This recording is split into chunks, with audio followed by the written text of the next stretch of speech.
पंध न पंधन जेतिरो कीअं सुॼंदी की जेकर करियां री पर चवंदा मुंद चरी थी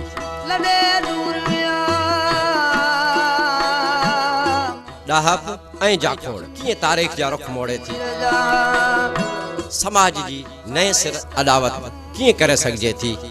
सभु इंसान खे हिक ॿिए सां ॻंढे थी ऐं अमुन जी राह हमवार करे थी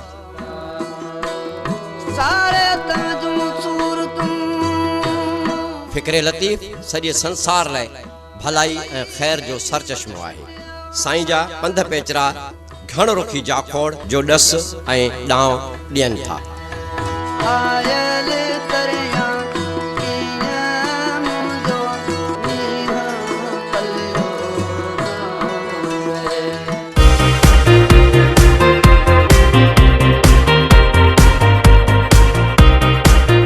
सिंध जी सुञाण सिर्फ महराण।